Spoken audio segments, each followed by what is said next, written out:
നല്ല മഴയാണ്. എനിക്ക് തോന്നുന്നു പാരൻസ് കൂടുതൽ സ്ട്രഗിൾ ചെയ്യുന്ന ഒരു ടൈമാണ്.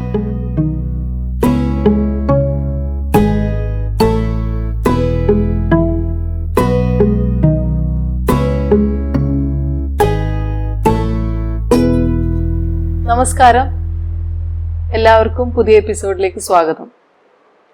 നല്ല മഴയാണ്. എനിക്ക് തോന്നുന്നു പാരൻസ് കൂടുതൽ സ്ട്രഗിൾ ചെയ്യുന്ന ഒരു ടൈമാണ്.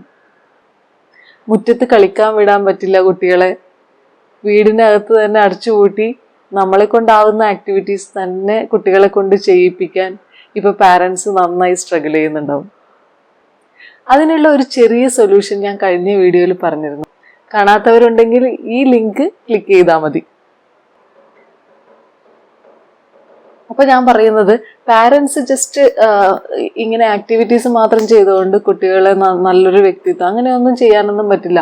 അവർക്ക് ചെറുതായിരിക്കുമ്പോൾ നല്ല ഫുഡ് കൊടുക്കണം, ന്യൂട്രിയൻസ് ഉള്ള നല്ല ഫുഡ് കൊടുക്കണം. അതേപോലെ അവരോട് കുറേ സംസാരിക്കണം, നമ്മൾ കുറേ സംസാരിക്കണം. അവർക്ക് നമ്മൾ സ്റ്റോറി ബുക്സ്, റൈംസ് ഇതൊക്കെ വായിച്ചും കേൾപ്പിച്ചും ഒക്കെ കൊടുക്കണം. അത് മാത്രമല്ല, അവര് ഇപ്പോൾ ഒരു നല്ലൊരു സമയമാണ്. അവർക്ക് കുറച്ച് സ്കിൽസ് നമുക്ക് ഡെവലപ്പ് ചെയ്യാൻ പറ്റും. അവർക്ക് സ്വന്തമായി ടോയ്ലറ്റ് യൂസ് ചെയ്യാൻ, അല്ലെങ്കിൽ അവർക്ക് സ്വന്തമായി ഡ്രസ്സ് ചെയ്യാൻ, ഇത് ഇപ്പോൾ നമുക്ക് പറ്റിയൊരു സമയമാണ് അവരെ ഇതൊക്കെ ട്രെയിൻ ചെയ്യാൻ. അങ്ങനെ കുറെ കൂടി ഇൻഡിപെൻഡൻ്റ് ആക്കാൻ പറ്റും. പിന്നെ വേറൊരു കാര്യം എന്ന് പറയുന്നത്, നമ്മുടെ ആ TV കാണുന്നത്, അല്ലെങ്കിൽ കമ്പ്യൂട്ടർ, മൊബൈൽ ഫോൺ ഇത് കാണുന്നത് ലിമിറ്റ് ചെയ്യുക. അതാണ് ഏറ്റവും ഇമ്പോർട്ടൻ്റ് ആയ ഒരു കാര്യം. അതിന് പറ്റിയൊരു സൊല്യൂഷൻ തന്നെയാണ് ഞാൻ പറഞ്ഞിട്ടുള്ളത്. വേറൊന്നുമല്ല, ഫസ്റ്റ് ക്രൈയുടെ ഇൻറ്റലിക്കിറ്റ്. എനിക്ക് തോന്നിയത് അത് വളരെ യൂസ്ഫുൾ എന്ന് തന്നെയാണ്. നിങ്ങൾക്ക് നിങ്ങളുടെ അഭിപ്രായം കമൻറ്റ് ബോക്സിൽ രേഖപ്പെടുത്താം, നിങ്ങൾ യൂസ് ചെയ്തിട്ടുണ്ടെങ്കിൽ. അപ്പം അതിൻ്റെ റിവ്യൂവിലേക്ക് കടക്കുന്നതിന് മുമ്പേ എനിക്ക് വേറൊരു കാര്യം പറയാൻ തോന്നിയത്, അതിൻ്റെ ഒരു പോസിറ്റീവ് സൈഡ്. എൻവിറോൺമെൻറ്റ് ഫ്രണ്ട്ലി ആയിട്ടുള്ള മെറ്റീരിയൽസ് മാത്രമാണ് അത് യൂസ് ചെയ്തിട്ടുള്ളത്. കാർഡ്ബോർഡ്സ്, പേപ്പേഴ്സ്, ത്രെഡ്സ് ഇതുപോലുള്ള മെറ്റീരിയൽസ്. അതുകൊണ്ട് തന്നെ നോൺ ടോക്സിക് ആണ്, കുട്ടികൾക്ക് ഒരു തരത്തിലും ഹാംഫുൾ അല്ല. അതതിൻ്റെ ഒരു നല്ലൊരു പ്ലസ് ആയിട്ടുള്ള കാര്യമാണ്. പക്ഷെ അതുപോലെ എനിക്കൊരു ഡ്രോബാക്ക് ആയിട്ട് തോന്നിയത്, പാരൻസിൻ്റെ കെയർ ഇല്ലാണ്ട് ഒരു ആക്ടിവിറ്റി പോലും കുട്ടികൾക്ക് അതിന് സ്വന്തമായി ചെയ്യാൻ പറ്റില്ല. ഒരു ഗെയിം പോലും അവർക്കത് സ്വന്തമായി ചെയ്യാൻ പറ്റില്ല.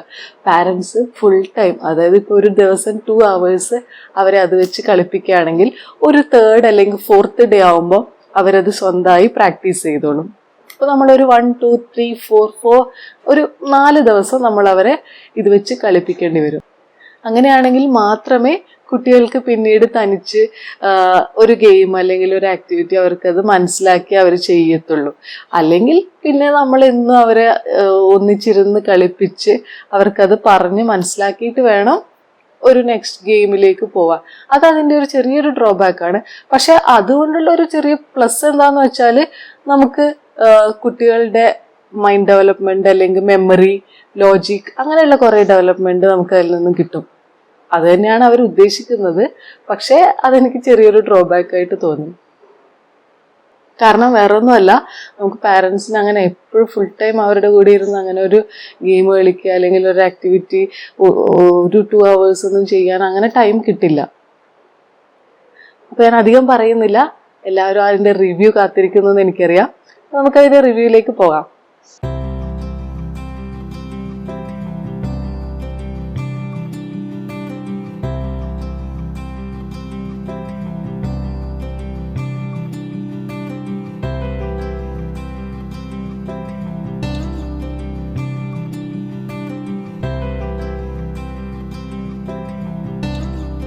ഞാൻ ഈ ഒരു കലണ്ടർ കാണിച്ചിരുന്നു കഴിഞ്ഞ തവണ. കുറച്ച് ബേബി ആനിമൽസ് തന്നിട്ടുണ്ട്. അതേപോലെ അതിൽ നമ്പേഴ്സ് 1 2 3 ഒക്കെ ഉണ്ടായിരുന്നു.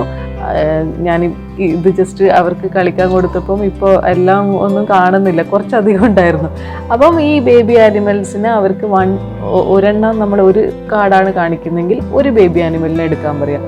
അതേപോലെ അതിൻ്റെ പേര് പഠിപ്പിക്കുക. ആ ഒരു ആക്ടിവിറ്റി കൊണ്ട് 1 2 3 നമ്പേഴ്സ് പഠിക്കുക. അതേപോലെ നമുക്ക് എല്ലാ ആനിമൽസിൻ്റെയും, ബേബി ആനിമൽസിൻ്റെ പേരും മനസ്സിലാക്കാൻ പറ്റും.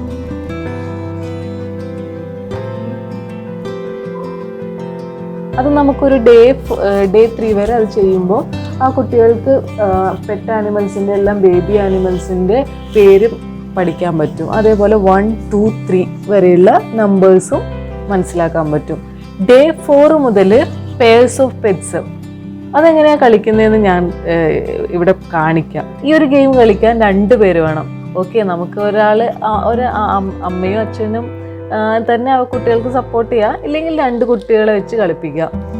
2 പ്ലെയേഴ്സ് വേണം. അതേപോലെ ഇതിൻ്റെ മെറ്റീരിയൽസ് ഇവിടെ കാണിക്കുന്ന പോലെ കുറേ പ്ലേയിങ് കാർഡ്സ് പോലെയുള്ള കുറേ കാർഡ്സ് ഉണ്ട്. അതിൽ കുറേ ആനിമൽസ് ഉണ്ട്. എല്ലാം പെയർസ് വെച്ചിട്ടാണ്, 2 ആനിമൽസ് വെച്ചിട്ടാണ് ഉള്ളത്. അപ്പോൾ അതിൻ്റെ ആക്ടിവിറ്റി എങ്ങനെയാണെന്ന് നോക്കാം.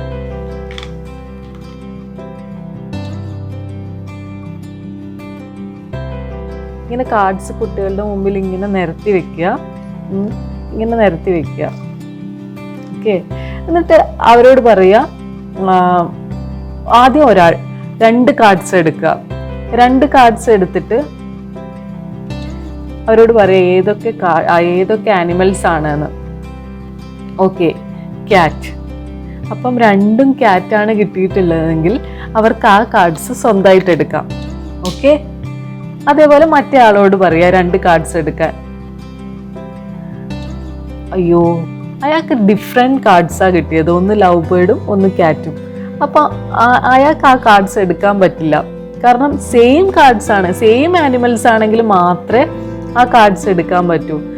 ഡിഫറെൻ്റ് ആണെങ്കിൽ നമ്മൾ സെയിം പ്ലേസിൽ തന്നെ ആ കുട്ടികളോട് അങ്ങനെ വെക്കാൻ പറയാം. സെയിം നമ്മൾ എവിടുന്നാണ് എടുത്തത് അതേ പ്ലേസിൽ തന്നെ കുട്ടികളോട് ആ കാർഡ്സ് തിരിച്ചു വെക്കാൻ പറയാം. ഈ ഗെയിം ഇതേപോലെ കണ്ടിന്യൂ ചെയ്യുക. ഒരാൾ 2 കാർഡ്സ് എടുക്കുക, നോക്കുക, സെയിം ആനിമൽസ് ആണെങ്കിൽ മാറ്റി വെക്കുക, ഡിഫറെൻ്റ് ആനിമൽസ് ആണെങ്കിൽ സെയിം പ്ലേസിൽ തന്നെ തിരിച്ചു വെക്കുക. ഈ ഗെയിം ഇങ്ങനെ കണ്ടിന്യൂ ചെയ്തിട്ട് ഏറ്റവും ലാസ്റ്റ്, അതായത് എല്ലാ കാർഡ്സും എടുത്ത് കഴിഞ്ഞതിന് ശേഷം നോക്കുക ആരുടെ കയ്യിലാണ് ഏറ്റവും കൂടുതൽ കാർഡ്സ് കിട്ടിയിരിക്കുന്നത്, അയാളായിരിക്കും വിന്നർ.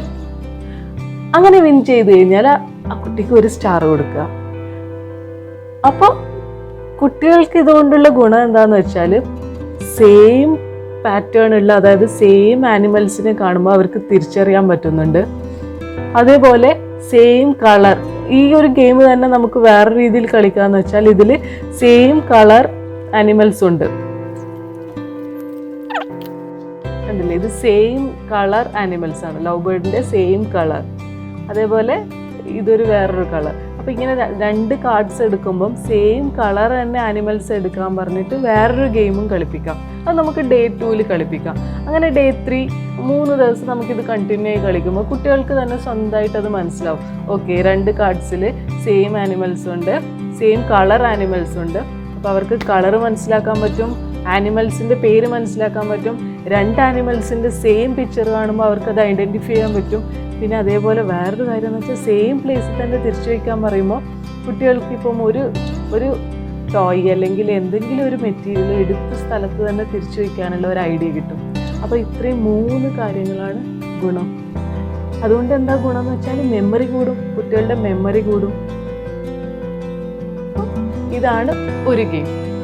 ഇനി നമുക്ക് വേറൊരു ഗെയിമിലേക്ക് പോവാം. ഇത് ലേണിംഗ് ആക്ടിവിറ്റി 3, അതായത് ആനിമൽ ഫുഡിൻ്റെ ഒരു ഗെയിമാണ്, ഒരു ആക്ടിവിറ്റിയാണ്. നമുക്ക് നോക്കാം അതിൽ എന്തൊക്കെ മെറ്റീരിയൽസ് ഉണ്ട് എന്ന് നോക്കാം. നോക്ക്, കുറേ ഫുഡ്സ് ഉണ്ട്.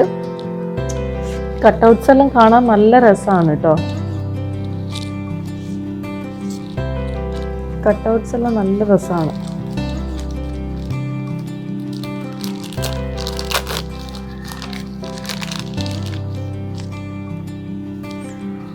ഇത് ഞാൻ കുട്ടികളെ കൊണ്ട് കളിപ്പിച്ചിട്ടില്ല, എനിക്ക് അടുത്ത ദിവസം ഇത് കളിപ്പിക്കണം. ഇത് ആനിമൽ ഫുഡ്സ്, നോക്ക് നല്ല രസമാണിത്, ഈ കട്ടൗട്ട്സ്. അപ്പം ഇതെന്താ ഈ ഗെയിം എന്ന് പറഞ്ഞാൽ, അപ്പോൾ ക്യാറ്റിൻ്റെ കട്ടൗട്ട് അവരെ കൊണ്ട് എടുപ്പിക്കുക. ഈ 2 ഹോൾസിലൂടെ അവരുടെ ഫിംഗേഴ്സ് ഇങ്ങനെ ഇട്ടിട്ട് അവരോട് ആ ക്യാറ്റ് ഇങ്ങനെ വാക്ക് ചെയ്യുന്ന പോലെ ആ കാർഡിൻ്റെ മുകളിൽ വയ്ക്കാൻ പറയാം. ഓക്കെ, ആ കാർഡിൻ്റെ മുകളിൽ പ്ലേസ് ചെയ്യാൻ പറയാം. നെക്സ്റ്റ് പറയുക ക്യാറ്റിൻ്റെ ഫുഡ് എടുക്കാൻ. അപ്പോൾ നമ്മൾ ചാടിപ്പോയി ഫിഷ് എടുക്കുക, ഓക്കെ, ക്യാറ്റ് ഫുഡ് എടുക്കുക, മിൽക്ക് എടുക്കുക. അപ്പം ക്യാറ്റും വന്നു, ക്യാറ്റിന്റെ ഫുഡും വന്നു. അപ്പൊ കുട്ടികൾക്ക് രണ്ടും തമ്മിൽ കണക്ട് ചെയ്യാൻ പറ്റും. ക്യാറ്റിന്റെ ഫുഡ് ഏതൊക്കെയാണ്? Cat food, fish, milk. Okay, next ഒന്നും കൂടി കാണിക്കാം.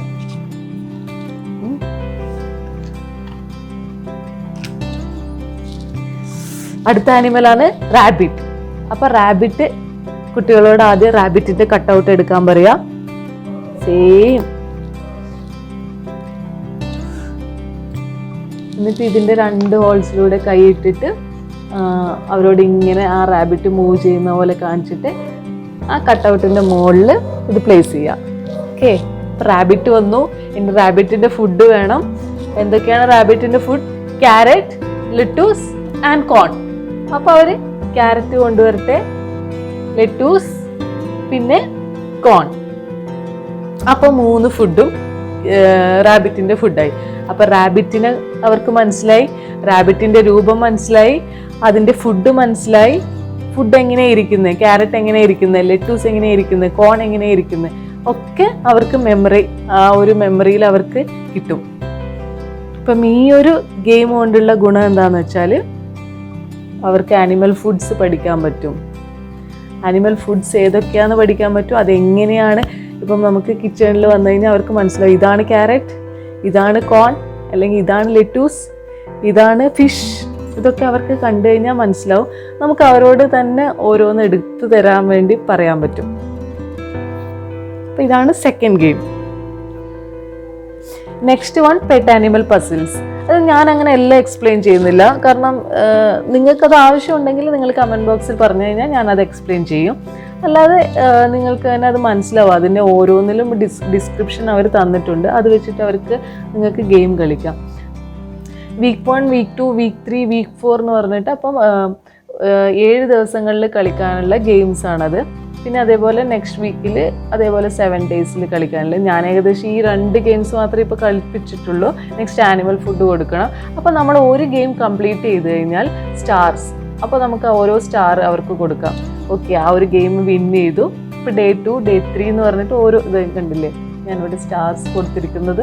ഇനിയിപ്പം ഡേ 7 ആ ഒരു ഗെയിം മോള് വിൻ ചെയ്ത് കഴിഞ്ഞാൽ ഞാൻ വീണ്ടും ഒരു സ്റ്റാർ കൊടുക്കും. അപ്പോൾ അവർക്ക് ഭയങ്കര സന്തോഷമായിരിക്കും. ഒരു സ്റ്റാർ കിട്ടിയെന്ന് പറയുമ്പോൾ എനിക്കിപ്പോൾ 6 സ്റ്റാർസ് കിട്ടിയെന്ന് പറഞ്ഞിട്ട് അവൾ നടക്കുന്നുണ്ട്. അതുപോലെ ഓരോ സ്റ്റാർ കൊടുക്കുമ്പോൾ അവർക്ക് ഭയങ്കര സന്തോഷമായിരിക്കും. അപ്പം ഇങ്ങനെ നമുക്ക് ഒരു മന്ത് പ്ലാൻ ആക്ടിവിറ്റീസാണിത്. അപ്പോൾ ഒരു മന്തിലുള്ള ഏകദേശം 30 ഡേയ്സ് നമുക്കതിനെ കൊണ്ട് കളിപ്പിക്കാൻ പറ്റും.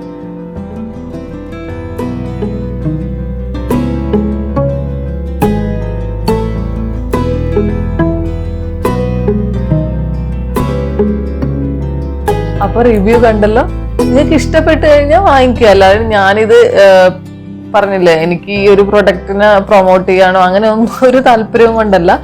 ഞാൻ കുട്ടികൾക്ക് വാങ്ങിച്ചു കൊടുത്തു, എനിക്കത് ഇഷ്ടപ്പെട്ടു. അപ്പോൾ നിങ്ങൾക്കത് ഇഷ്ടമായെങ്കിൽ നിങ്ങളത് കുട്ടികൾക്ക് വാങ്ങിച്ചു കൊടുക്കുക. അപ്പം എൻ്റെ വീഡിയോ ഇഷ്ടപ്പെട്ടെങ്കിൽ ലൈക്ക് ചെയ്യുക, കമൻറ്റ് ചെയ്യുക, സബ്സ്ക്രൈബ് ചെയ്യുക. അപ്പോൾ വേറൊരു ദിവസം വരുന്നത് വരെ ബായ്.